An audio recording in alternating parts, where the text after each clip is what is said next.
If people are dieting now more than ever before, then why are nearly 1 in 3 American adults overweight? Dr. Gundry, who's helped thousands lose weight and feel younger and healthier than ever, says most people are not getting enough fat-burning MCTs from their food. MCTs are a special kind of compound that instead of turning into fat when you consume it, turns into ketones, which is a chemical that breaks down the excess fat in your body. So, by getting more MCTs in your diet, you essentially flip a switch that puts your body in caloric bypass mode, which can flush out excess fat and calories.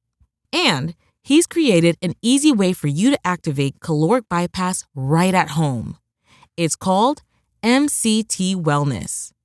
This powerful blend of fat-flushing MCT powders and antioxidant-rich polyphenols is designed to help you unlock your body's fat-burning, energy-producing potential. What's even better is that it's a delicious drink. I love how incredible it tastes.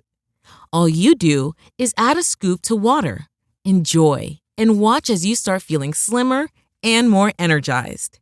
So, if you want to experience a quick, easy, and effective way to melt pounds fast, go to GundryMD.com/energy and order right now to get up to 53% off your regular price order with a 90-day money-back guarantee. Again, that's GUNDRYMD.com/energy. What's the easiest choice you can make? Window instead of middle seat? Picking a vendor who sends a great gift basket? Outsourcing business tasks you hate? What about selling with Shopify? Whether you're selling a little or a lot, Shopify helps you do your thing, however you cha-ching. Shopify is the global commerce platform that helps you sell at every stage of your business. From the launch your online shop stage to the first real-life store stage, all the way to the did we just hit a million orders stage. Shopify's there to help you grow. Whether you're selling scented soap or offering outdoor outfits, Shopify helps you sell. Wherever and whatever you're selling, Shopify's got you covered. Sign up for a $1 per month trial period at shopify.com/try. Go to shopify.com/try now to grow your business, no matter what stage you're in. Shopify.com/try. This episode is brought to you by Indie Insights. Indie Insights is our bi-weekly newsletter and love note to the film industry, movies, and the creatives that make them, not to mention you, our esteemed listeners. Inside, you'll find curated industry trends, articles, exclusive commentary, and underappreciated films from filmmakers like yourself worldwide. The best part is that it's completely free. So sign up today at www.bonsai.film/subscribe. It just takes a few seconds, and once you sign up, you'll get our next newsletter on Friday morning. It's that simple. Go to www.bonsai.film/subscribe to get Indie Insights, our bi-weekly newsletter, and join a network of film creatives just like yourself. That's www.bonsai.film/subscribe to get Indie Insights for free.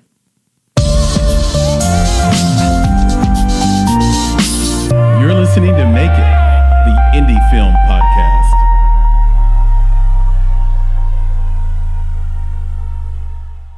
Hello, Chris here with another episode of the Make It Podcast.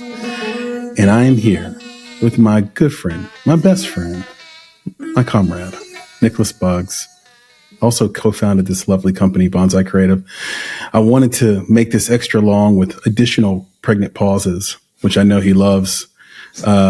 Just enough time in between each word where he thinks he can interject. But then right at the moment he might, damn it, Jim, I say another word. We're also joined, Captain Kirk, bro. That's straight up Captain Kirk. That's right. And a good time to have Captain Kirk conversation. We have two esteemed guests with us. the one and only Nicholas Mihm, as well as, I'm going to make sure I pronounce this right, Rostam Zafari on the podcast. Welcome, gentlemen. How are you doing? Doing great. Thanks for having us. Great. Thank you. No, it's our pleasure. And why don't we look, instead of me doing some preamble and going on and boring everybody to death, why don't we just hop right in and have, we'll start with you, Nicholas, and just have you guys tell us a little bit about yourselves, background, stuff like that. Sure. I'm Nicholas. Nice to see you guys. Nice to meet you all. I'm a filmmaker based out in Los Angeles, director, producer, editor, kind of do everything. Born and raised in Denver, Colorado. And I guess what people might have seen that I've done is a feature film called In the Dark of the Valley, a feature documentary that's currently streaming on Peacock right now. And it's through MSNBC Films. And right now, working on promoting this short film that we did about Rostam's grandfather, Parviz Zafari, called Bubjan. And then also working on a episodic series with Rostam once again that follows, it's a docu-series that follows entrepreneurs and founders of companies around the world that are doing a lot of good in the world and making the world a better place. So that's what what we're doing and what we're working on, and just trying to stay busy. Rostam, you want to add anything to that?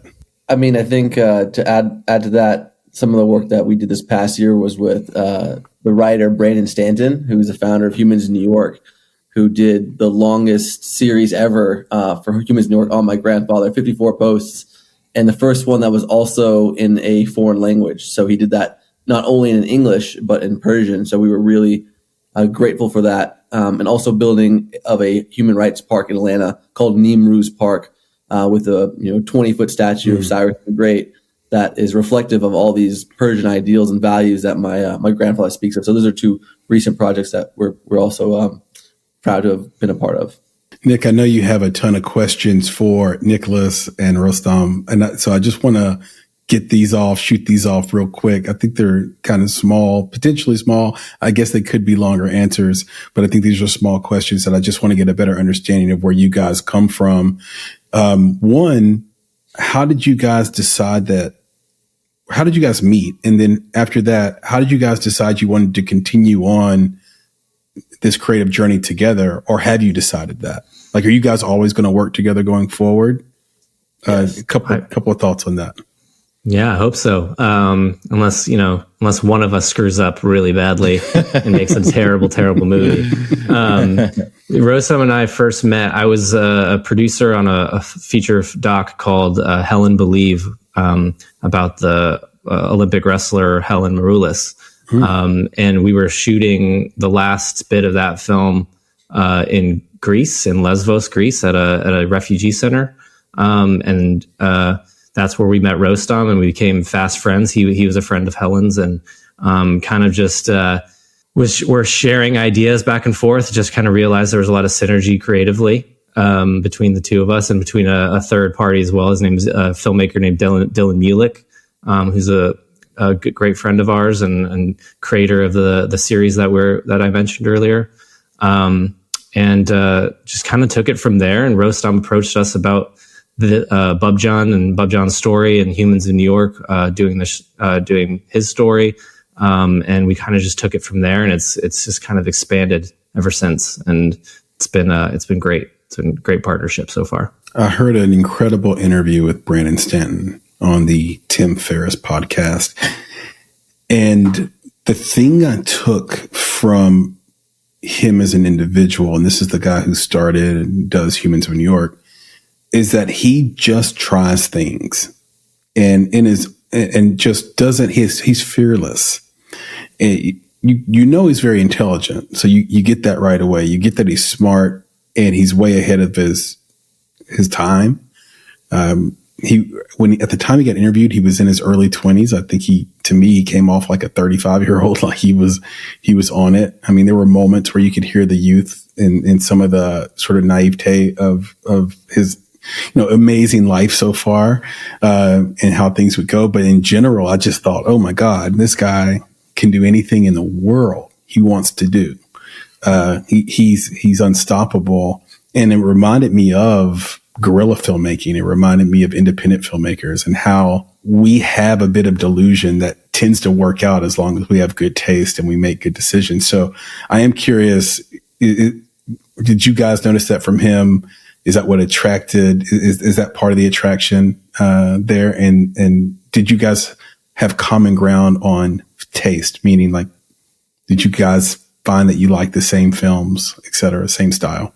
You know, Brandon's become one of my closest friends, but he's also, I think, one of the people I've learned the most from in the last couple of years. And, you know, I personally think Brandon Stanton is once in a generation talent. Like, I think he's a genius. And I've met, I think, 2 or 3 geniuses in my life. I've met a lot of really smart, hardworking people. But for me, he's a genius, but he also is a workhorse. Like, this man wakes up at 4 a.m. and he writes 5 hours every single day, bar none. And he talks about this when he did photography. Doesn't matter if it was raining or storming. And, like, you know, I got an ice bath, like, you know, 6 months ago or so, and then he got into it. And then he's like, I'm doing it 10 minutes every day, twice a day. Like, the guy has no chill. He has no, like, off button, no pause button. And he puts the blinders on, and nothing else matters to him besides his story. Like, his story is his child. And when he gets into something, he sinks his teeth in. Like, I remember he was like, I'm going to tell the story of Iran through your grandpa and the story of mythology and through this lens. And my dad was like, my dad told me, don't tell him not to do it. Like, it's a waste of time. It's a Herculean task. And some American writer, there's no way he can pull this off. And he wanted to stop the project. And I told Brandon, I said, wow, Brandon, please don't take this the wrong way. I want you to do this, man. But he asked me what my dad thought, because he cares about my dad's opinion. My dad's a smart guy, great dude, knows his history. And he's like, I'm going to win your dad over. And he goes over to my dad and sits down with him and says, give me like the 20 books I need to read.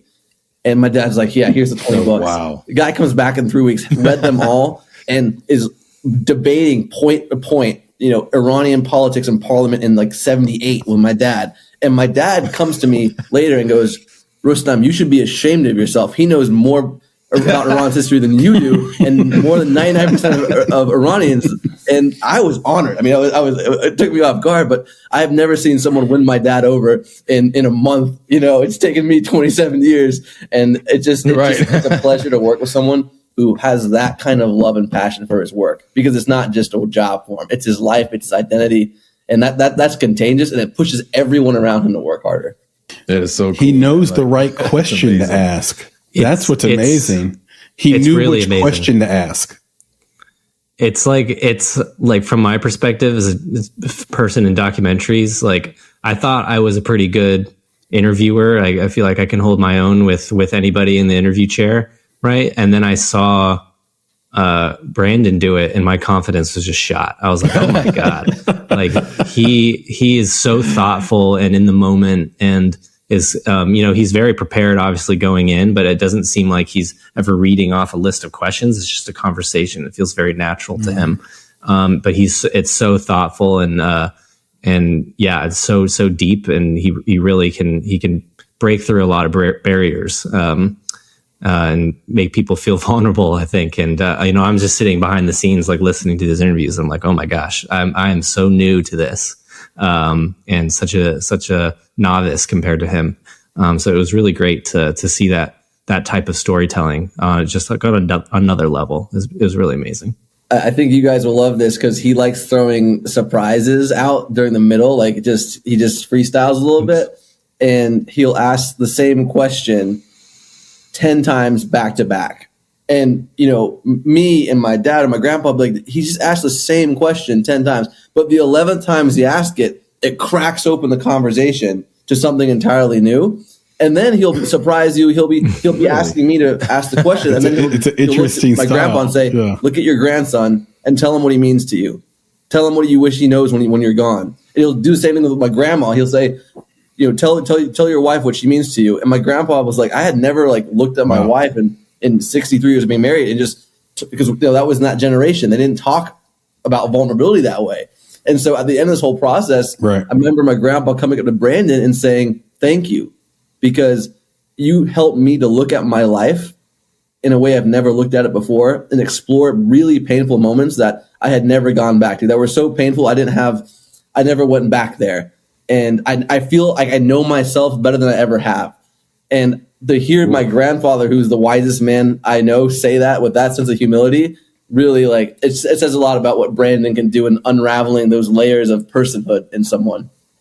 Nick, I know you want to hop in here, but I have to mention. You got another one, man? Come on, man. Well, no, I don't have a question. I just have a comment. And I'm going to actually pitch it to you, Nick, because me and you talk about a book all the time. And the book we talk about is The Opposable Mind. And not a lot of people have read it or know about it, but we talk about The Opposable Mind all the time. It's a life hack. Go read it. You can read it in a day. And it talks about the power of integrative thinking. And I view Humans of New York, I view filmmaking, I view it all as integrative thinking. And I just thought about the fact that there was a company called Life on Record. They might still be around, but they do what you just described, which is like bring two people that are family members in a room and have them talk to each other, and you can record it. Well, the reason why Humans of New York, I think, does so much better than them is because they don't have a Brandon. And the idea they really needed was to bring in a great interviewer and then bring the family members in and then record it. They should have hired 2 to 5, 10, however many you need, incredible interviewers that can get people to open up.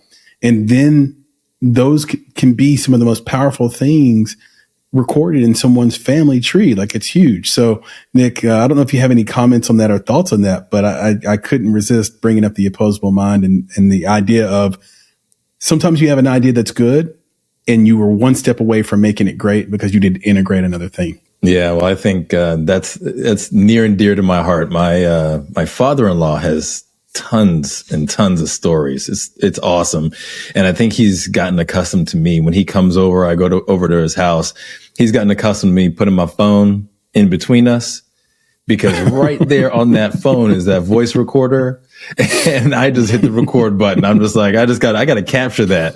And I've always thought, like, I need to capture these stories because I'll tell you this. It's one of the things that I love about my wife and I love about my father-in-law is that they seem to have memories like a steel trap. Right. And I was trying to figure out why. Like, why is this a thing? And I realized that the reason for that is that they tell stories.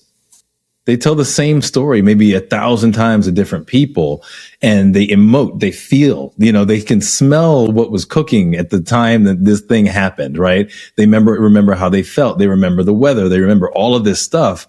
And those stories, I think, need to be captured. So I've thought about it too. I'm like, man, I need to record my father-in-law telling these stories, because it does also allow him to open up places that he hasn't actually thought about opening before. For example, he was in the Vietnam War, and there are things that he hasn't thought about or has put away that his kids are interested in knowing. And, I think there's an opportunity there to basically do the same thing or do something similar. So yeah, I'm all in recording these chapters, especially in our fathers and our grandfathers' lives, because once they leave us, we're left with that.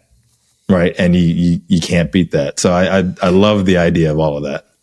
100%. Yeah. It's this thing where the thing that stuck out to me, he just says, like, he's a great story. He has a way of telling a story. That's the value of just, no one will tell you that, but learn, and you'll never learn in school. Learn how to tell a story.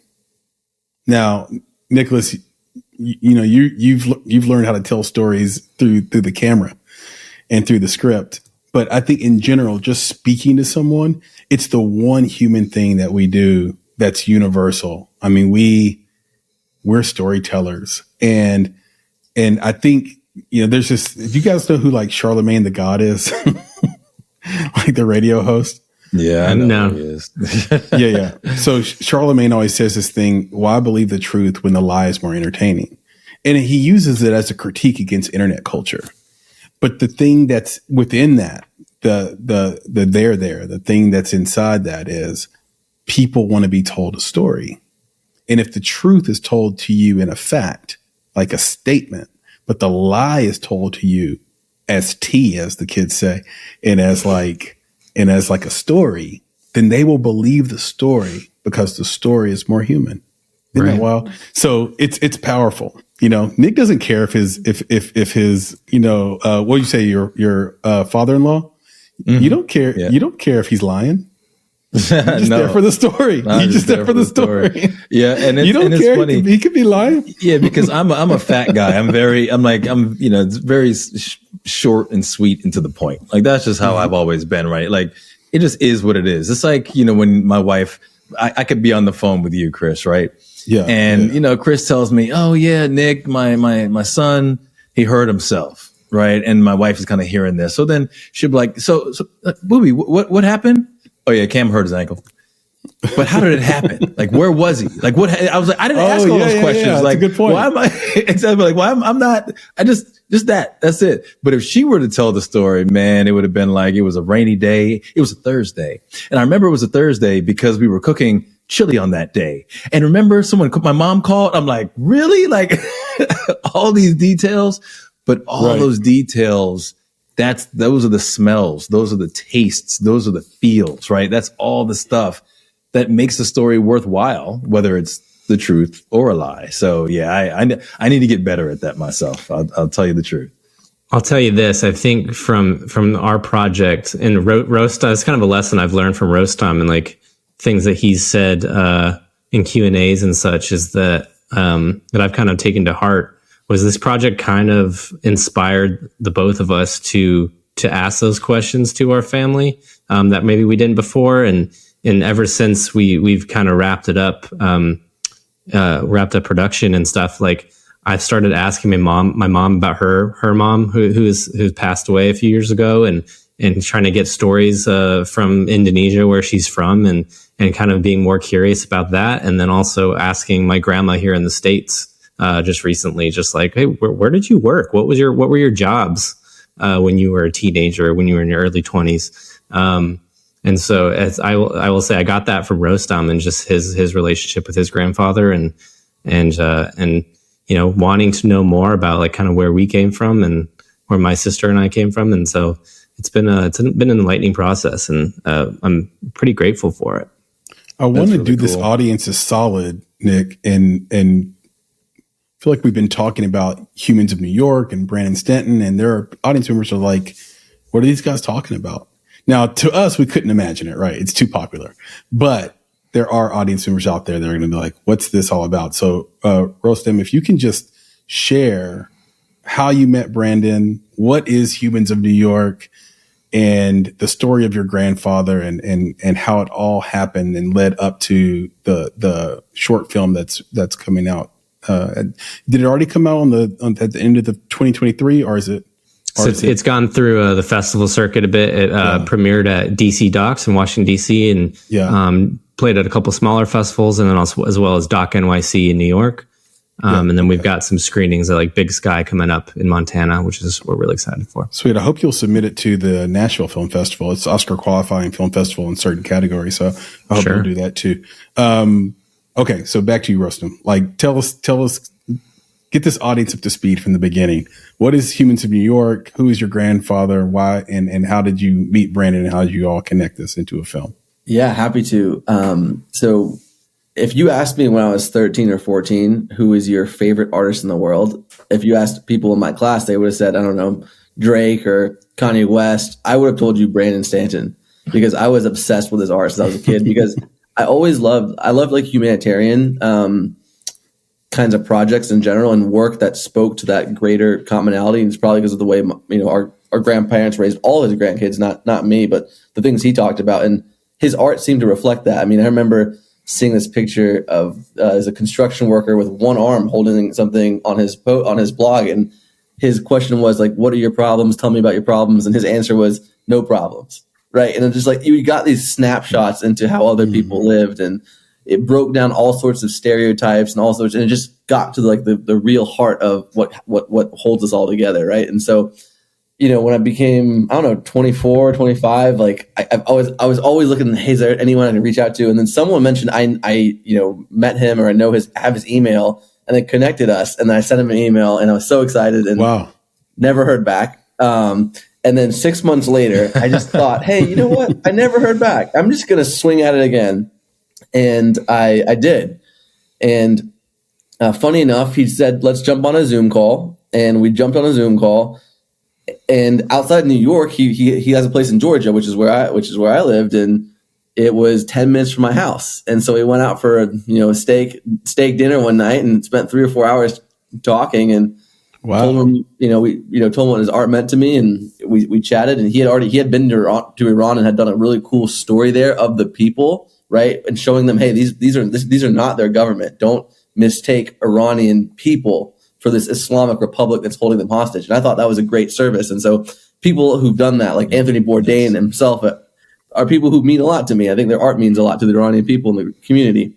And so at the time I talked about my grandpa. He's like, your grandfather's an 88-year-old man. And I told him, but like, you have to hear what he did. And to me and our family, he's a hero. To a lot of Iran, to a lot of people, he's a hero. And he was a parliamentarian who came from a very wealthy family and said, wealth is not what matters. It's what kindness and service. And, he was a parliamentarian who, imagine a senator who takes a salary and just dumps it all back into projects in his region, and over 190 development projects. And by the time the revolution happened and all the other senators are worried about, the parliamentarians are worried about how much money to left in my bank, one of them came up to my grandpa and was like, why are you not freaking out like the rest of us? He goes, I have $14 left, $2 $14 left in my bank account. Like I didn't come here to take from the country. I came to give back, because he really believed in service. And he was just like my grandma always says, Parviz, you're too much of an idealist. You're too good for this world. You need to start learning the game everyone else plays. But he refused, and Brandon understood, but he goes, how do you make an 88-year-old man relevant to, a modern young American audience? Like, it's too quiet of a story. And he said, I'll do like an hour. I'll do 1 or 2 interviews. It won't take me more than 2 hours. I'll do 1 post. And he came over, and then he came over, and then he came over, and then he came over. Yeah. And he kept asking me to come pick him up and drop him off. And it was like I was picking him up from school and dropping him off. And we were both learning at the foot of the school teacher, which is my grandfather. And he told me, he says, Rostam, like, I'm at a point in my career where, I've accomplished a lot, but no story in my life has transformed me the way your grandfather has. And I think your grandpa, his impact in my life is, among the top, 3-4 individuals who shaped my life. And so to hear someone who I always idolized as a kid, who was one of my heroes, to look to my other hero, my biggest hero, and see what I see in it and share it with the world, it was extremely affirming, morally, and validating. And just to, pinch myself, I thank God, for the unbelievable blessing to have that moment. That's something that will always be, no matter what happens. And I'm grateful to Brandon Stanton and grateful to God and grateful to my grandfather for having that those 9 months together. 9 months, man. That's insane. Like I'm a follower of Humans of New York too, and I got one of the books here on my shelf, and I'm thinking back. I'm like, is there any other 54-part series on Humans of New York? I don't think so, man. I think this is one of one, and it will always be one of one. It's pretty awesome. It is. It's so beautifully written too. It's like, I knew the story, but when he released it, like I already had made the film about it, and I was still reading it, and I'm like, oh my God, this is amazing. This is so beautifully told. And, yeah, you got to hand it to the man. What was the timing like on that, by the way, on Humans of New York and the film? Like, when did they overlap? How'd that work? So Rostam had called me. I don't know how far you were into the interviews, Rostam, but he had called me pretty early in the process when they were starting the interviews, I think. And I think it was, I don't forget whose idea it was, maybe Rostam or Brandon's. It was like, we should probably just get this on camera just so your family has a record of it, right? It's like, do you know any filmmakers that can come out and just put it on camera? And so he calls me, and I fly down to Atlanta to do it. We all I was there to do was really put together the crew, make sure the cameras were there on time, and make sure it looked good, it sounded good. And I'm sitting back there on my laptop, as a lot of producers do, that when things are rolling, and I'm got the Comtech in, and I'm listening to the story and listening to Rostam's translations of it, and I'm like, oh my gosh, like, do we not have a post-production plan? Like, do we not have an end game for this? Because this is really fascinating, and this is really heartbreaking, and funny at the same time, and really just amazing. And So I think after day one, Rostam and I like looked at each other and we're like, we should edit this together. Like, let's make a film out of this. Let's organize more days, like outside of these interviews. Let's do more. Like, let me come in, do my own interviews after we've kind of pieced together what, where we want the story to go. And then we can kind of supplement it with other things. And let's go shoot with him out on location and stuff like that. And just really tell this story right. And let's like make a short film at least. And it could have been a feature film, I think, if we really wanted it to be. And still can be. So there was just such potential after just a couple hours of hearing him speak. And then obviously I was like, Rostam, let me direct this as well, because I really, really want to do this. And thankfully he trusted me enough. And just to give the audience some background, you do have a film background. You've made a feature before called In the Dark of the Valley. You mentioned producing Helen Believe, which is a short film prior to this short film. It's a feature film, actually. Helen Believes a feature. Yeah. Oh, Helen Believes the feature. Sorry. Yeah. So both of those are feature films. Yeah. In the Dark Valley and Helen. Yeah. And Helen, both feature films. So you have this film background. You went to film school, you went to the Harbinger School of Theater and Film at ASU, Arizona State University. I think it's called Herberger at the time. Yeah. Herberger. Nope. Yeah, that's just me being dumb. Herberger School of Theater. So it's okay. Like, the audience is used to that. So that was Chris's, what is it? Pink Panther. Herberger. Yeah. Good pull. Good. That's a very good pull. So yeah, like you know what you're doing, and you felt like you could do it. But I am curious about, sort of how you approached it from a story standpoint as a filmmaker. So having that experience, people are leaning on you to take these interviews and make a movie, which is different than the story you tell in an interview. What was your approach? What did you decide you would need from a crew standpoint, production design standpoint, post standpoint? So when we originally came out to Atlanta just to shoot the interviews, like we came with the whole shebang. Like, we had multiple cameras, kind of set it up talk show style, which I don't think we would have like done if we had like a short film in mind going in. So tell the audience what that is, just for people that don't. So it was like we had where the cameras would be set up. Yeah. So we had a cam that was kind of a wide angle 2-shot of looking at both Rostam and Parviz kind of sitting and talking to each other, with Brandon off camera feeding Rostam questions, and they were kind of going back and forth. And then we had 2 singles for each of them. And so we just kind of got enough coverage just so we could, if we ended up wanting to edit something together, we could, and, kind of sequentially. And then for the rest of the shoot, once we figured out, it's like, okay, we should make something cinematic. We should make something, with really thoughtful and artful. We kind of relied on single cam a little bit just to make it a little more cinematic, and, set up some things in the house, and the house itself. Like, there's not much production design you need to do. It's just, there's so many things that it was ready to roll. There's Iranian artwork. There's artwork that Rostam's grandma had painted herself that was like so beautiful. There's just so many things on the walls and artifacts and things that have to do with the Book of Kings or the Shahnameh that's featured prominently in the movie. And so it was like very easy. Everything looked very picturesque, and then it was from there, like, it was kind of the biggest task was going through, the days and days worth of transcripts that we had gotten from Brandon's interview. And then just trying to see, okay, what sticks out to me? Like, I think I'm going to be telling a different story than Brandon. And we ended up telling different stories. So I was like, okay, what sticks out to me? Okay, he talks about his obsession with gardening as a kid, and an obsession that that continues now. Okay, that to me, that really relates to him tending to his constituency, right, in Iran. And it's like a lot of the same attributes that he uses while gardening. You can apply to his time in Parliament. So I was like, okay, let's stick with that. Let's stick with the story of him like needing the pain he had to go through when leaving. That really sticks out. That's obviously needs to be in there.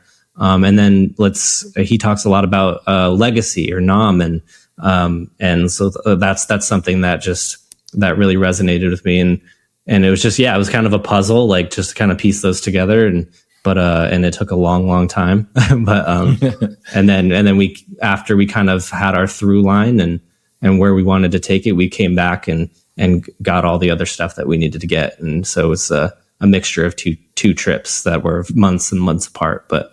How was there any? Yeah, the short film ended up being like 28 minutes, something like that. All right. Oh, well, okay. It's a long short film. It's a long short film. It is, but were there any stories? Yeah. Right, but listen. It's 28 minutes. 28. But how long did it take to make this? You said it took a long time. You said months. I just want people to understand, right? So how many months did it take to get to 28 minutes? Oh my gosh. It took almost a full... I don't even think we're you could argue that we're not even done. Because it took maybe 5-6 months to edit the film, and maybe even longer than that. I don't even know, because we started with a wonderful editor, Azadeh Navai in Los Angeles, and she did such a great job, like kind of getting me started, because she's from Iran, and she was able to kind of just help me with the translations and all that, and kind of just put it together, and then I kind of took over, and we weren't really on a schedule, so I don't even know how long like it took me after that, but it took quite a while, close to a year probably, and then like once the film was out, and then we released the film, and people saw it, and people people in the Iranian diaspora saw it, and then we got new footage of Parviz in Parliament that we didn't find before, and so now Rostam and I are like, this is really beautiful footage, and he can speak to what the footage is, but it was like, oh, this has to be in it. Like we have to open the project back up and somehow put it in. We just haven't had time yet, but because it's kind of a recent development, and so it's like we're probably not even done. Like we figure out how to. That's what I want to geek out on right there. Is just like the honest conversation around the trouble that arises when you have to kill your darlings. Mm-hmm. As an editor and as a filmmaker. I'm sure that Parvi had so many great stories that you don't want to cut any of them. Right? Yeah. So I guess 2 questions coming out of it. Should you cut more stories to make it tighter, especially if you're going to add footage, and then probably go over that 30-minute mark for what a short really is, or 35-minute mark? And then 2, are there already stories that were incredibly difficult not to leave in, that you had to cut out just to keep the story continuity going and to keep the depth of it going? There were so many stories that we had to cut out, including like an injury that he had suffered during a tough time, where he injured his eye, he lost his eye. There's a lot of things that Rostam could speak to a little more than I can, but Will we leave stuff out? I mean, we had to leave certain things out just because I think we wanted to keep it as singular as possible. So, it was really heartbreaking. We have his wife, Mitra, in it, Rostam's grandmother. We had her in it for a long time, and then we were like, okay, we're kind of distracting away from our through line a little bit, and it's heartbreaking. And then we had Rostam in it for a little bit himself, and we're like, Rostam, he's not great on camera, so let's put him in. And so so I think having that under 30-minute, we had a goal. It's like it got to be under 30 minutes. And that like really forces your hand, and it would be very easy to be like, oh, we can make it 45, right? We can make it an hour, but it's like, no, we got to make it 30. It's already hard enough to get into festivals with 30-minute films. So there was a lot of decisions had to be made, but that's also kind of the fun part. Which one of you guys did the score? Which one of us? The score, neither. The music is an award-winning composer now. She won an HMAA award for this film. Katie Jarzbowski in San Francisco area. the Bay Area, and she worked on my feature in Dark Valley, and she's very talented, and I'm going to work with her for hopefully the rest of my career. So, right, she's Hollywood a genius. Music and Media Award. Yeah, that's awesome. She won for Best Short Documentary. She we were very, very happy and very thrilled for her. I could imagine that the story works on a whole other level if the score is right. That's why I asked that. Mm-hmm. You have the wrong score on that thing, and it would be a slog at that length for a short film. But to have the score in there to keep pushing you forward, we've mentioned this guy before. His name's Ben Proudfoot. He does a bunch of these shorts. Yeah, we know Ben. Docs, and he's really, really good at making sure the score matches the tone of the conversation. His selection and taste is remarkable. Ben Proudfoot, his films are what inspired us to do this short film. There you go. And we know Ben a little bit. We've seen him around at festivals and Chris Bowers and all, and so we're very familiar with their work. Dude, he's Nick Bugs. What are you waiting for, Nick Bugs? What are you doing? Get Ben Proudfoot on the podcast. I'm working it, bro. We might have another connection here. You know, we've had one of his producers on. Come on. Hey, we've had one of his producers on. Now it's time to get to, because I'm a big fan. They all said you were this great thing, and yet I'm working on the thing. I'm working on the thing. But I'll tell you this: it's like, if people ask about short, documentaries, I'm always sending them to Ben Proudfoot. Like, it's just same. It just, you got to watch, right? It's just, and the crazy thing about it is that I don't know how many times, and hopefully you guys have felt this way even with your short, and it is, it's a little bit longer than some of Ben's stuff, but I always have to go back and look at how long it was, because it's not that long. It's very short. And I'm like, I felt like I've been watching this for 2 hours. Like, I know so much about this character. I feel for this character. I feel like I know the environment. I've been there. And I look back and I'm like, this is only 18 minutes? Like, are you kidding? So I just, Breakwater Studios. I showed Rostam. I think this is how I kind of sold you on it. Not that you needed much push, but I sent him Concerto's Conversation, which was one of my favorite shorts. Then I had the privilege of seeing their latest film, The Last Repair Shop, at Doc NYC this year, and that one, I could tell in his Q&A, he was like, this is a long one. It's 45 minutes. And it was like, you could tell it pained him. Because it's his longest film. It's very long. Yeah, huge fan. Yep. Love Ben. Nick, what do you got? We got to pitch it to Rostam just to get some of this. There's a lot here before we go out to Papa Bear for some things we should know. But in addition to the story of, Bubjan, which means grandfather, right? We also have, I think you said before, there's a foundation, there's an organization that also is behind all this. And I'd love to hear a little bit more about that, because I think that that's very important for the context of this story as well. Absolutely. So the name of our nonprofit is Nimruz, which is from the Book of Kings. And it's a land where the heroes get together to fight injustice. And it really focuses on cultural activism, focusing through art and education, because culture is not neutral. I think culture either exploits and attacks, or it uplifts and it defends. And for a long time, Iranian culture has been under attack because the whole country is held hostage by an Islamic dictatorship called the Islamic Republic. And so if you can't, actually, when they took over, they banned the Book of Kings. They banned the Shahnameh, right? They're scared of books. And people who are scared of books, I've learned historically, are the worst kinds of people. And so if they're not going to, if the country there, the government is anti this culture, who is going to protect it? A lot of these people who fled and escaped, it's real trauma. They being Iranian for a lot of people for a long time was,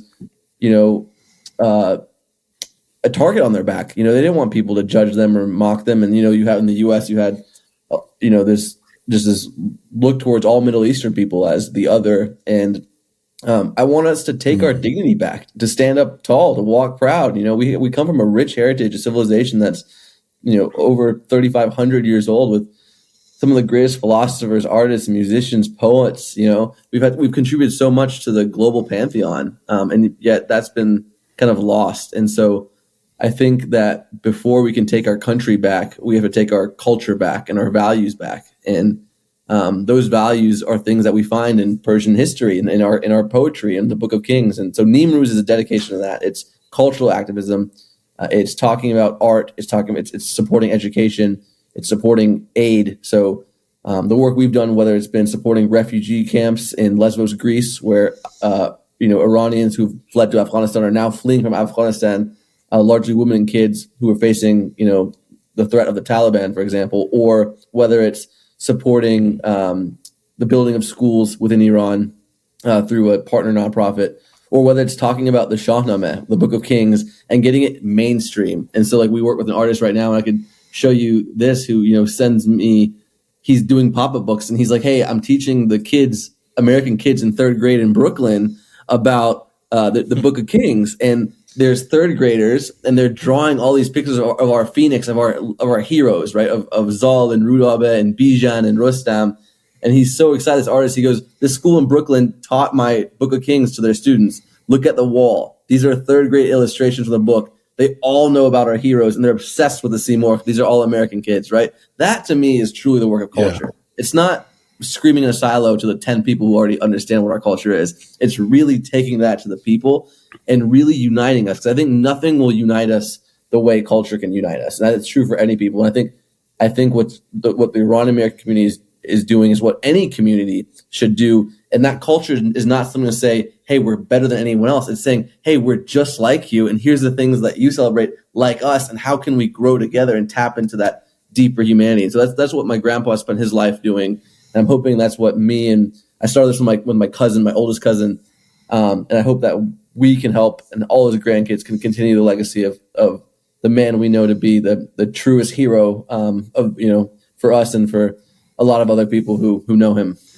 So, believe it or not, I actually spent some time in the Baha'i faith, and that is a faith that started and came out of Iran, and I actually had a Baha'i wedding as well.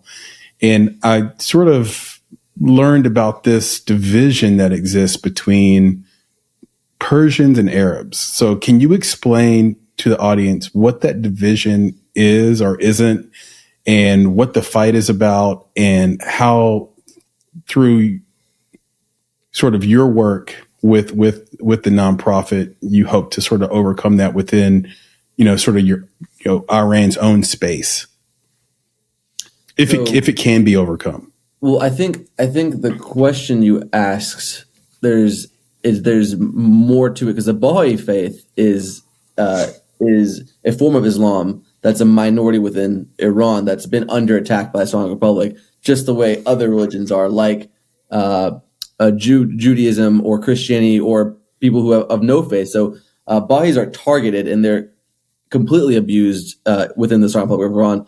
But I think the if you're talking about the Arab Iran difference, there's people who might point to modern Islamic Republic and say, "Oh, they're Shiite," but a lot of the Arab states are Sunni. But that would be missing the bigger picture, which is Iran is not Iran's history. It's not rooted in Islam.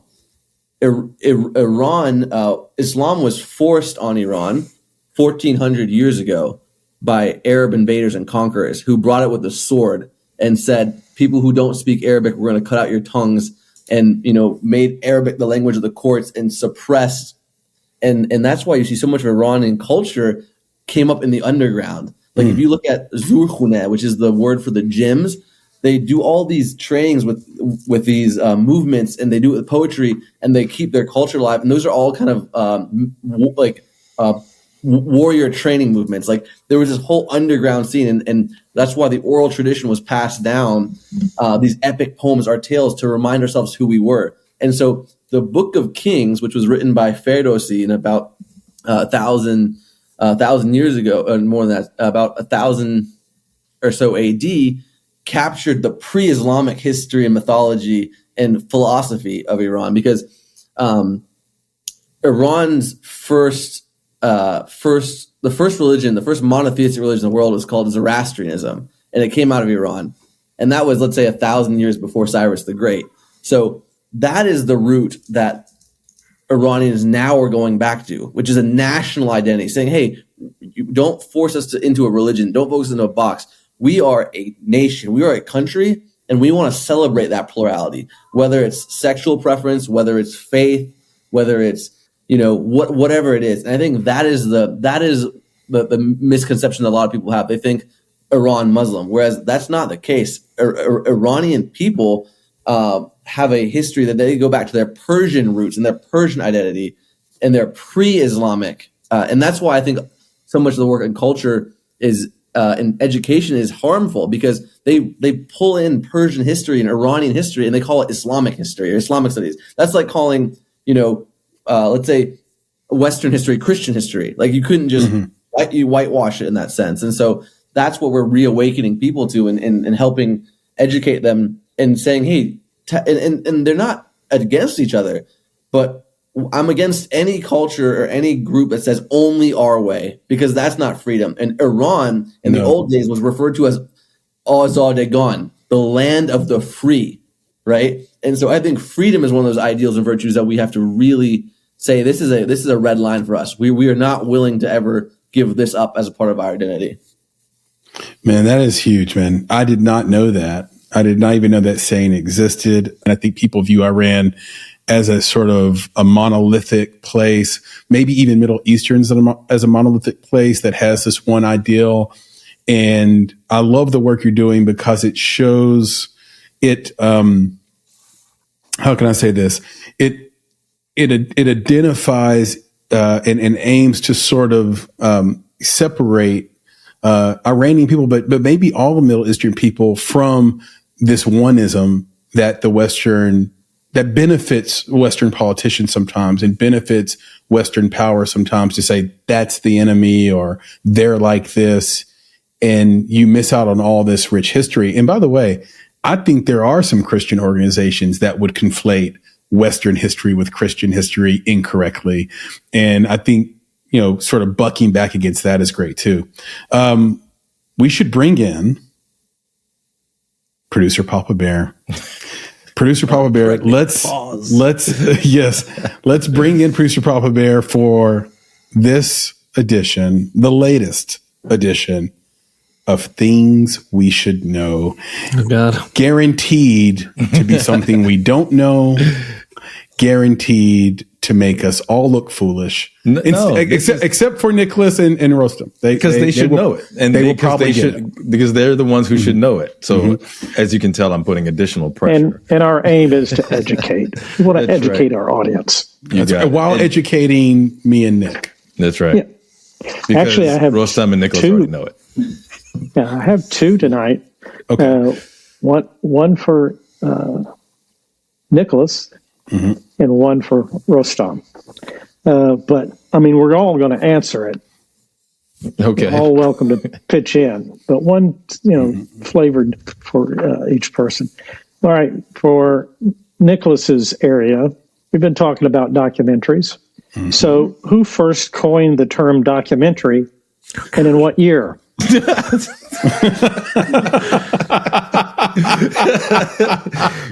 on it, man. That's easy. Yeah, that's like Dr. Frederick documentary in 1835. That's right, obviously. 1835, before cameras. Yeah, that's right.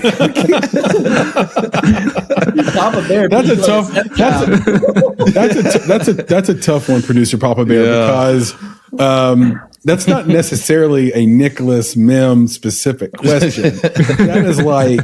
That's his field. It is right. Okay, so you should know it, bro. I wonder if Ken Burns could answer that question. I'm curious. If you ever have it on the podcast, dude. If you see Ben next time, ask him that question, and you'll know the answer. And you'll know the answer, and it'll be you'll give him a thing he should know. Okay, so Nicholas's answer is 1835 by Dr. Doc Mentor. Friedrich Mentory. Right. Rostam, what do you got? What do you think? For the documentary question? Yes. He's like, I'm not answering that question. Just give us a year. Give us a year. Yeah, just give us the year. First documentary. I don't even know when the camera was. No, who coined the year the term was coined. There were documentaries before, Right. but this who is coined the term? who coined the term and in what year. They weren't called documentaries, and then one day we started That's right. calling them documentaries. They were first called actuality films. Well, it's like That's it's like a thing we movies. should know right there. Well, Oh my it's God. also I'm like writing that movies, one down. It's a movies with people talking. Yeah, right. But it's like movies with Actuality people films. talking was called a talk. You know, today we call them reality films or reality TV. Actuality films. That's Yep, you had that's actuality 1927. films. That's my guess. 1927. There we go. Okay, we got 1835, 1927. Mr. Bugs, what do you got? I'm going to go 1943. 1943. I am going to go, that's during World War II. I can see why you would want to coin the name. We had the shift from the word propaganda to public relations right around 39, 38. So in another good time to shift the name Actuality Films to documentary. I am going to piggyback on Nick's logic here, and I'm going to say, because it took them 4 or 5 years to get all that footage from World War II out of post, 1946. I was going to say, he's going to go over, he's going to go under, right? Let's see. Yeah. 1946. And we're going to pick Carl Weiss. No, I'm just kidding. Carl Weiss was the one who coined it. No, I don't know. And listen, wait. I'm going to go I don't think he's this old enough route. to coin I don't know the He name. might be. But I'm going to say it was a woman who coined the term documentary. Okay, I'm writing this down. 1943. Nick says woman. I'm going to say white guy over the age of 60. Okay, I got Rostam saying white guy over 60. Women didn't have rights back then. Well, wait, Women after 1920, after film suffrage for a long time in the beginning. So I'm just saying. White guy over 60. I'm going to stick with a physician in the early 1800s. Yes, There you go. He's sticking Nicholas with it. Mihm is sticking with Frederick. And remember, he had a monocle. Just want to let y'all know that. He had a monocle. Frederick Mintery. Frederick Mintery did it. Dr. Frederick. Dr. Frederick That's right. Mintery. All right, Papa Bear, give us the answer. About antibiotics, Nick. Right. No. You'll see when I'll get it right. Yeah, that's right. Exactly. In actuality, Rostam is the closest because it was a Scottish-born filmmaker named John Grierson in 1926. Oh my God. Yeah. He almost nailed it. Wow. He almost was spot on the. Yeah, if you would he have guessed the was. actual year, you would have got full points for that. Yeah, that would is have insane. been. I would have meant. But hey, John look. Grierson, you said, how do you spell Grierson, Papa Bear? Grierson. He was born in 1898 and died in 1972. Oh, good life, man. Good. But listen, I like this thought process that Nick had, though. I like it because I know, Nick, you called him, his last name was Documentary, but I would have actually made his last name Umentary. Why would I do such a thing? Yes. Because he was a doctor, so I would have called him Documentary. Dr. Umentary, yeah. Right, I would have called him Documentary. Come on, bro. My time in improv class is not See? Anybody want to guess what was the first original documentary film? So it precedes 1926. Was it no, that wasn't a documentary, though. That was And it's one we've talked about before on this podcast, I believe. I bet it has something to do with the flapper girls of the 20s. Something sexual, wait. something about women's sexuality, something in that space, something like erotic. How what is it, Papa Bear? wait. I'm going to go Nanook of the North. Nanook. Nanook of the North. I think I gave him that clue when we said we talked about it before. That's correct. Nanook of the North. And Good job, Nick, do you know what year that came out? Oh, man. 1919. Wait. Was it 1922? Yeah, it was about Eskimos, not sexy girls. Right. Was it 1922? 20s, man. Hey, and wait. 20s brought us not. What year was it? Of the North. Was it 22? 22. 22, yeah. Yeah. Okay. Here's one thing y'all didn't know. We talked about Sadly, Nanook died like very soon after that documentary came out, died of starvation. Wow. Yeah, That's crazy. They treated him like National Geographic. They don't save you, bro. Right. They're not saving you. They take their film, they take their crew and get out of there. That's right. That's Good luck, Nanook. Yep, exactly. So yeah, That reminds me, everybody should watch the new season of True Detective with Jodie Foster. It's Watched amazing. episode 1. Was that crazy or what, Nicholas? Like that was nuts. So I loved it. I'm ready. This is completely new direction I'm in. That's my stuff right there. My wife said, "Where's the next episode?" I say, It's not out." She was pissed. She's become accustomed to like the next Netflix life where you can just watch the next episode.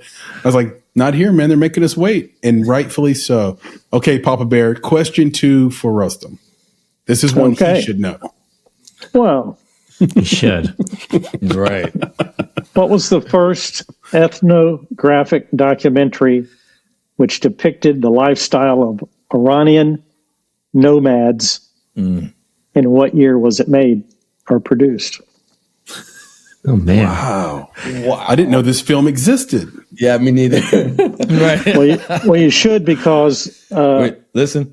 it was preserved in the United States National Film Registry by the Library of Congress Wow. as being culturally and historically and aesthetically significant. That's a lot of significance. Well, Library of Congress probably watched Prince of Persia and thought it was the ethnographic documentary.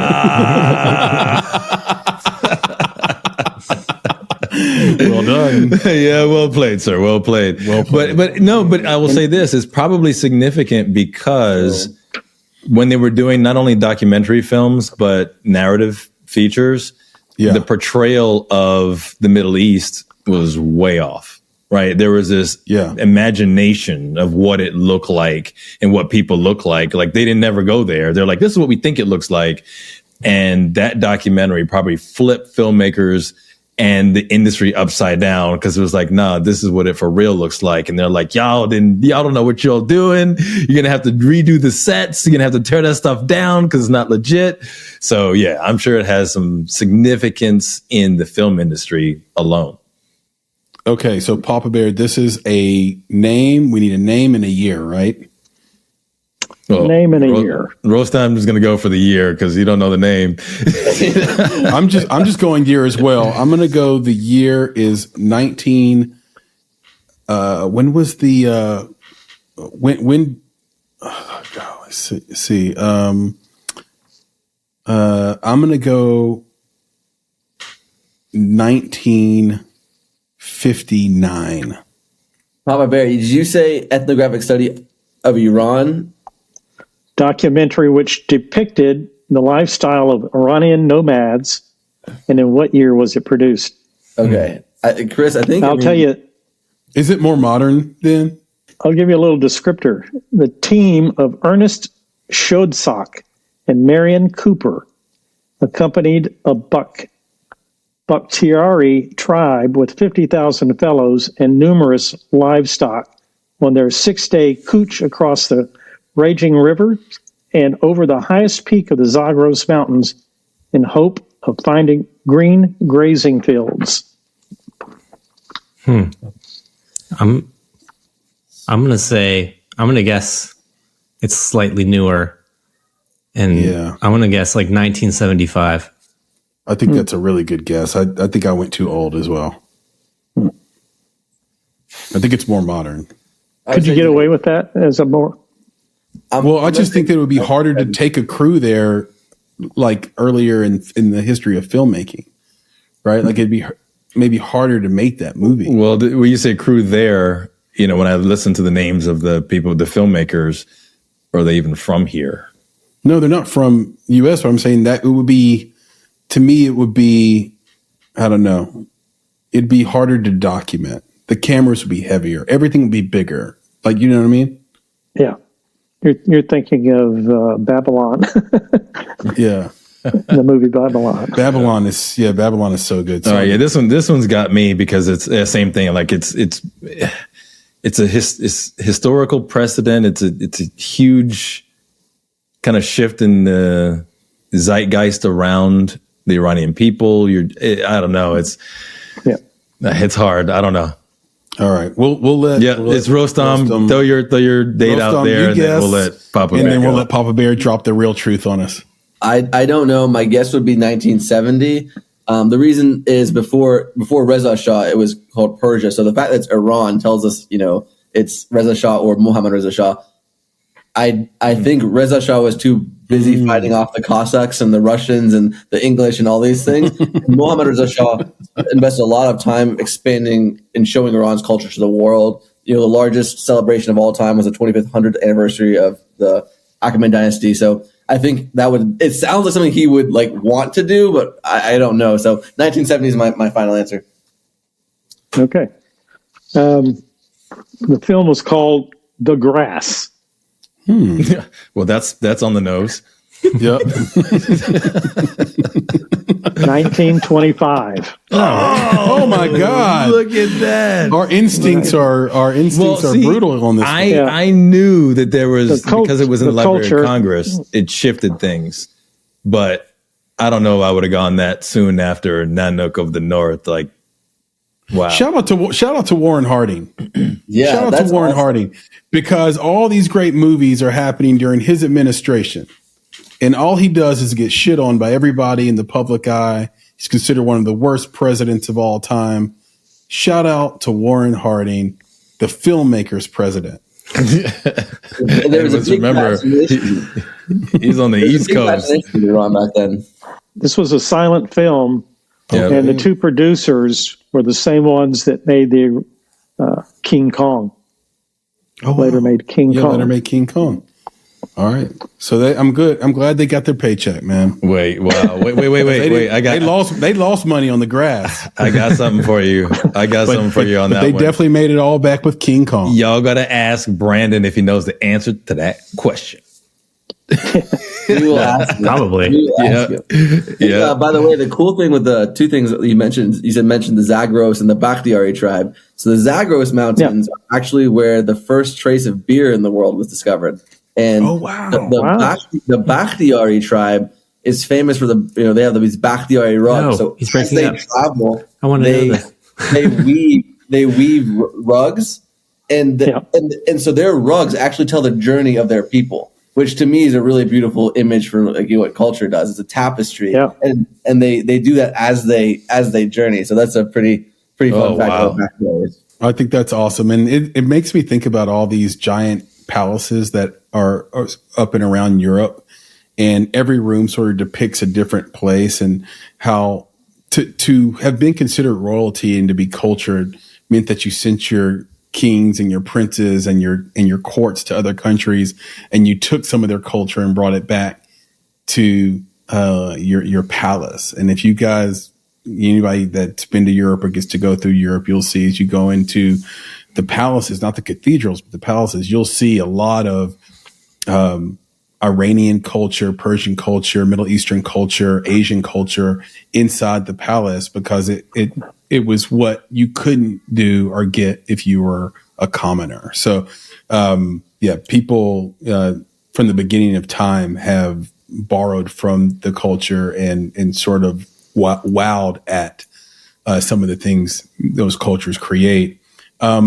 Before we wrap, well, hold on. I got one more. I got one more for you. Okay, go for it, Nick. Yeah, because Rostam mentioned this tapestry of the journey, right?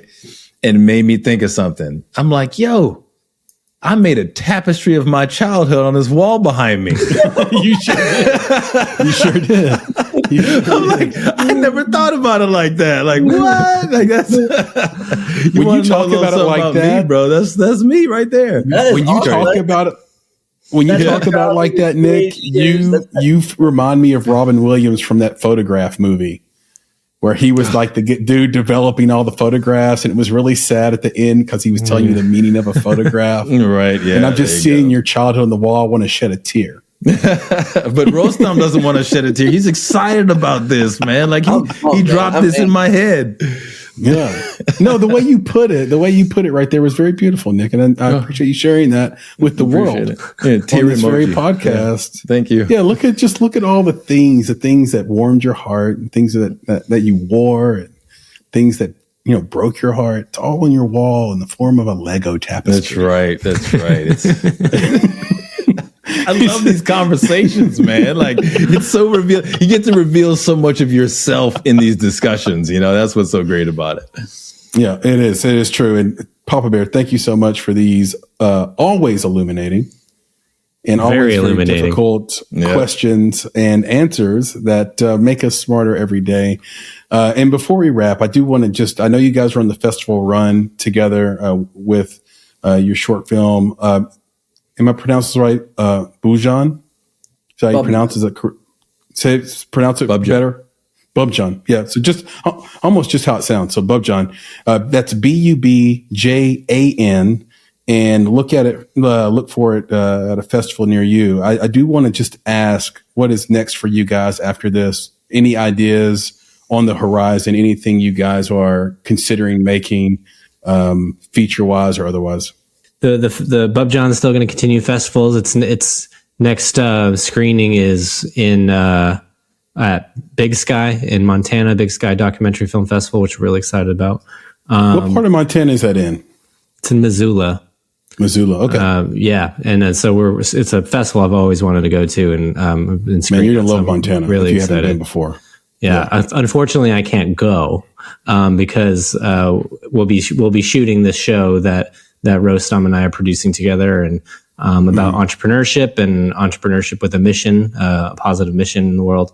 And then developing what's that series named? Do you guys have a tentative name? It's a tentative title, so we can't really tell you. It could change. I've been asked not to share its current title. But it's through an amazing production company. Our production partner is Religion of Sports out here in LA, which is Tom Brady and Michael Strahan and Gotham Chopra's production company. And they're putting the feelers outside of sports and expanding their storytelling. So we're really grateful for them, and we'll be shooting all over the world this coming spring. And then with my director of animation, who worked on the animation in Bubjan and in The Dark of the Valley, we're developing a short documentary, completely animated, about physician and doctor burnout in the medical industry, nursing burnout. And so that's something we've been working on for the last year, developing and doing interviews with doctors and nurses across the country. And we're really excited for that one. Completely animated, so it'll be really visually amazing, and we're excited about it. Who's your animator? Her name is Elise Kelly in Washington, D.C., an amazing animator. She's at Sundance right now promoting a film that she was the director of animation for, and has done some amazing work, and definitely should go check her out. Elise Kelly. Man, this has got to be the last year, Nick, me and you don't go to Sundance. Like, for real. Like, I'm so mad that we're not there right now. We got to get in there and do our pitch workshop or something. We got to tell them what's up so we could be around this goodness. But that's exciting, man. I'm so happy for you guys, and just totally wish you the best and continue success in everything you're doing. Dr. Burnout is probably one of the most ignored problems in healthcare, not by people in healthcare, but by the general public, because they view doctors as the ones that have power and money within the healthcare space. But I think there's a report that says somewhere around 60% of all doctors are in a state of burnout. And this is really, really bad. Really bad. And it's bad for everyone should pay attention to it, because as one of my mentors once told me, you too will end up in a hospital one day. So you have to make sure that the people that are treating your grandma and grandpa and your mom and dad in the hospital, keep them on their P's and Q's, because one day that will be you. And we got to keep the standard high in healthcare. Well, the next one for me is teacher burnout, because you're going to be sending your kids to school, right? All the kids go to school, and we need to help these teachers as much as possible, at least, respect what they go through. Cause my mom was a teacher as well. And just the stories about the numbers of things that she has to do between lessons plans, dealing with parents. It's just highly unappreciated from many different sectors of society. And it's just, so yeah, that's your next one, man. You do the doctors and the nurses, Yeah, to the teachers. Yeah, I mean, we've done hours and hours of pre-interviews with people all over the country, and it's pretty remarkable the stories that you hear and just how they're treated, and so hopefully we get to interweave a few of these stories and make something really powerful and hopefully game changing. Who knows? Yeah, thanks for you doing guys that, got man. any? You guys, indeed. You guys have any Oscar picks? Oscar picks. Gosh, who are Any the movie you nominations? think? I already forget.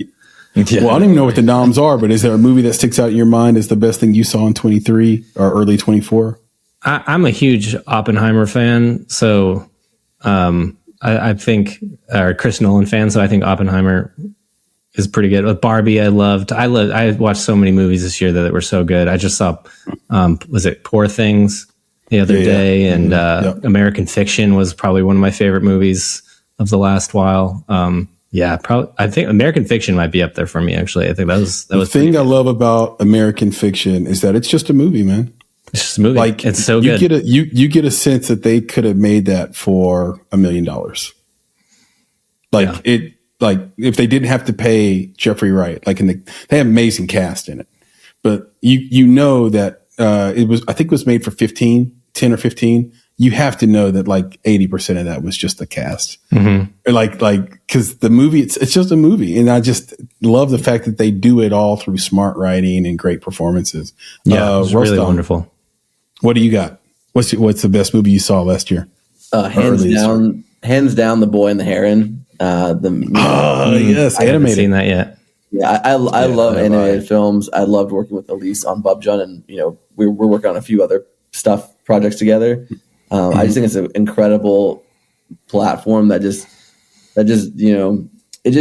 it feeds your soul and feeds imagination. Like even seeing my grandpa's chapters of his life that I've heard 100 times before, but seeing it just does something for you. So I want to explore more in that medium. And then for Bubjan, I'm really inspired by the Cunard Film Foundation. I think they're now called Life Stories, and they're they're doing this project where they're archiving these really incredible leaders like Brian Stevenson and others like that, and they're sharing their work. And not only do they tell powerful stories, they create the art, but then they use the art to educate and inspire others. The film that premiered with us called The Silent Witness was against nuclear war, and it told a real life account of someone who had their whole family wiped out by it. And fantastic film.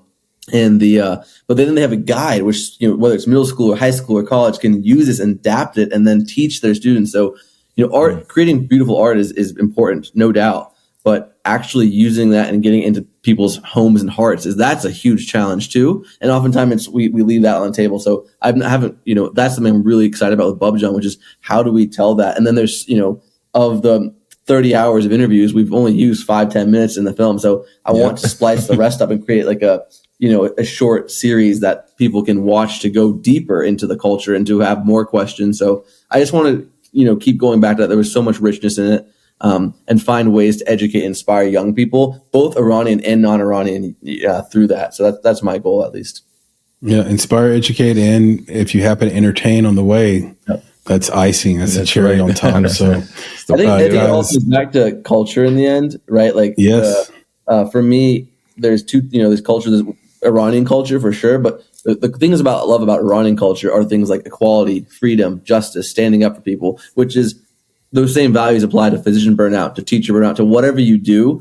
And I think the thing I'm most interested in tackling in my lifetime is the culture of wealth, because I think it's the most sinister form of oppression, where we all lust after wealth and power versus loving each other. I think those things are completely mutually exclusive.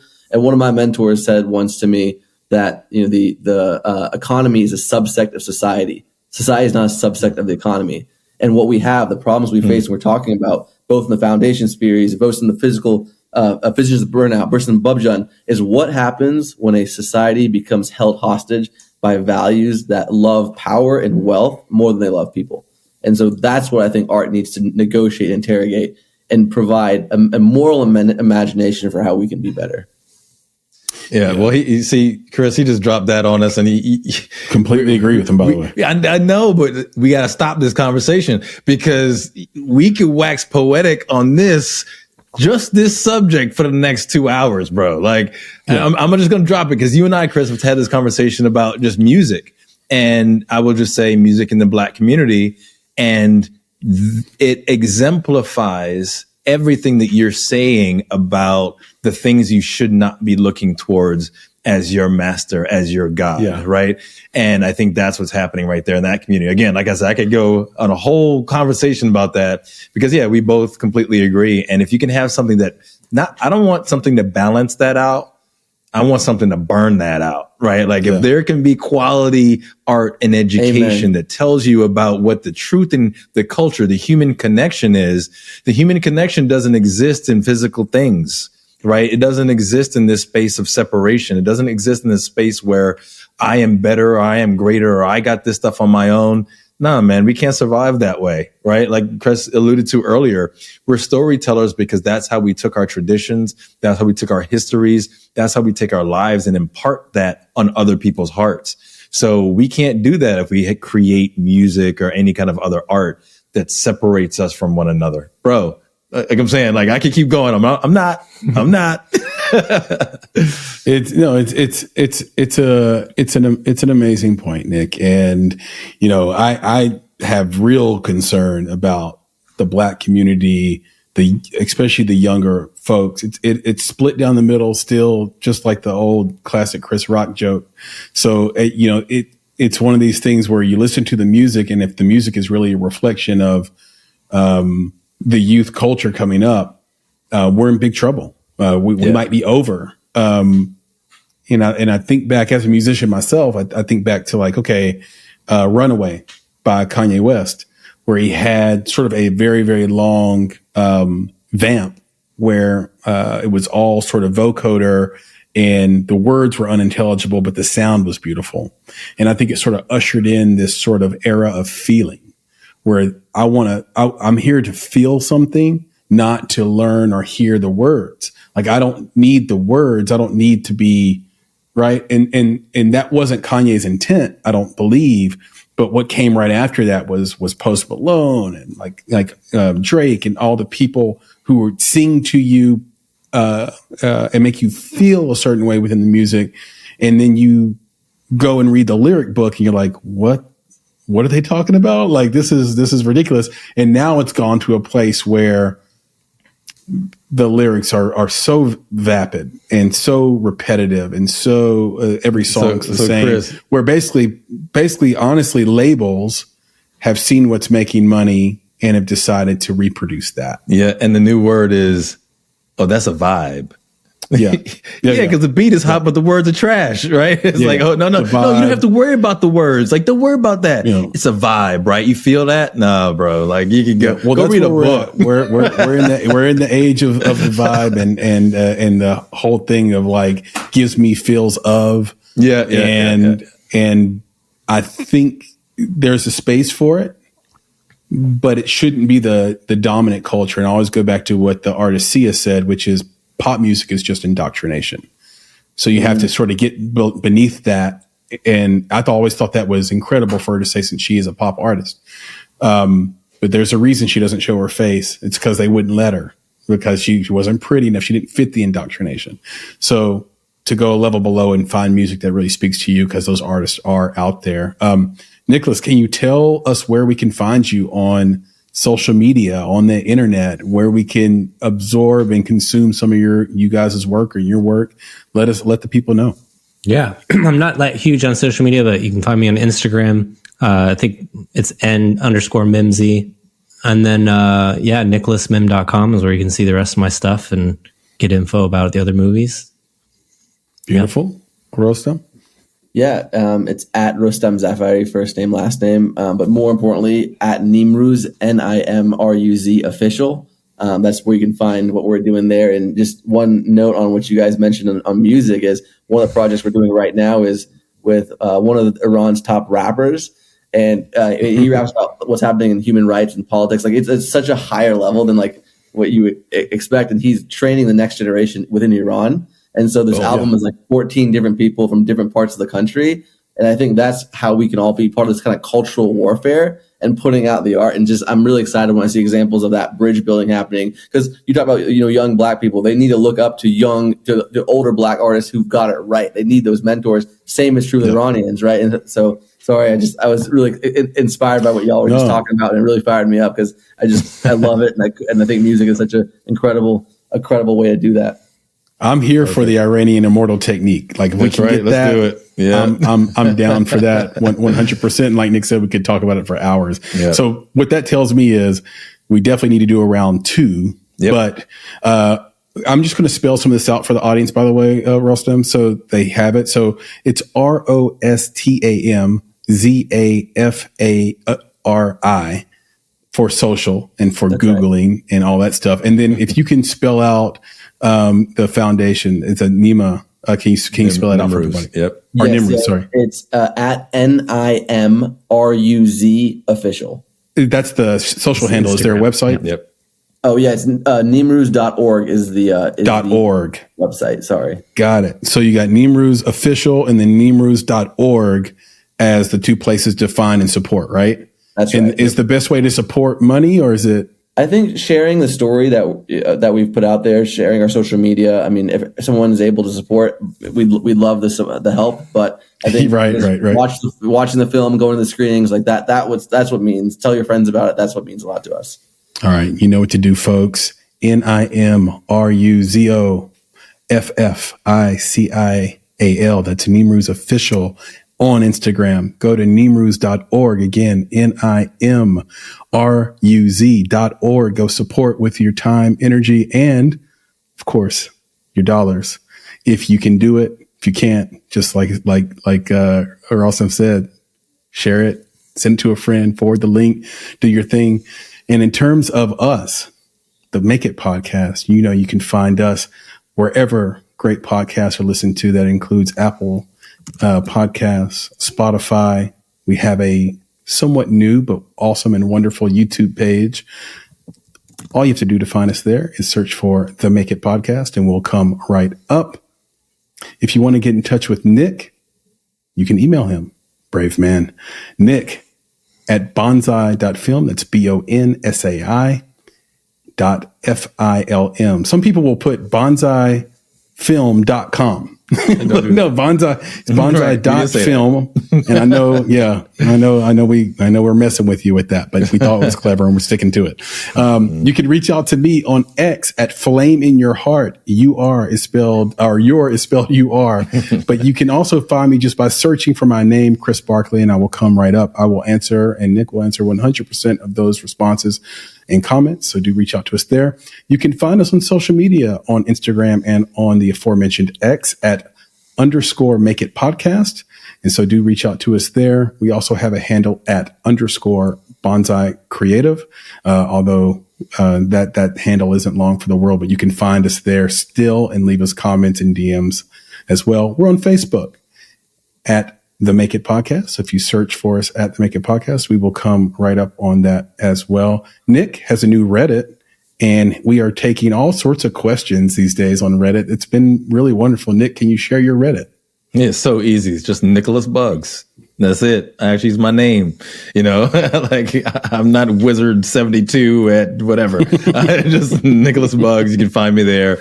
I just went down for saying that. I just wanted people. Yeah, I just wanted people to know. Like that's the dude that's on here. That's the dude that's on the podcast. Simple, right? Nicholas Bugs on Reddit. And I want to make sure that people understand one more thing. And I need Rostam and Nicholas to understand this. When you tell people that you are on our podcast, I need for you to enunciate, because make it, if you say it too quickly, sounds like naked. It is not the Naked Podcast. It is the Make It Podcast. Naked, make it. It sounds too close. Exactly.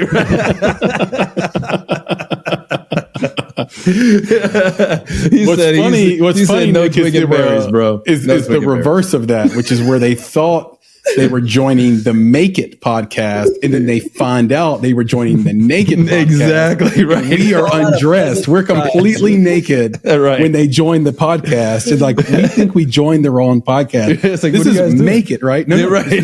Naked. Right. See, we're naked. Just make sure you enunciate. It is the Make It podcast. Okay. Absolutely. Naked podcast. Okay. Can I say Mama when you made it? Right. You can find out everything else about us and our company and this podcast and how to be part of the community and join us on this journey of independent filmmaking at bonsai.film. So www.bonsai.film. While you're there, go up to the top right, click on newsletter. We have a bi-weekly newsletter. It's incredible. We pull things from the esoteric and all around the world from indie film that are hard to find. We put it all in one spot for you. We always share a cool short film or commercial or something you should see that some great indie filmmaker made. So do subscribe. It's completely free. And again, that is www.bonsai.film/subscribe. Or you can just go to the website, click newsletter, and subscribe from there. And so with that, Nick, can you please leave us with the credo?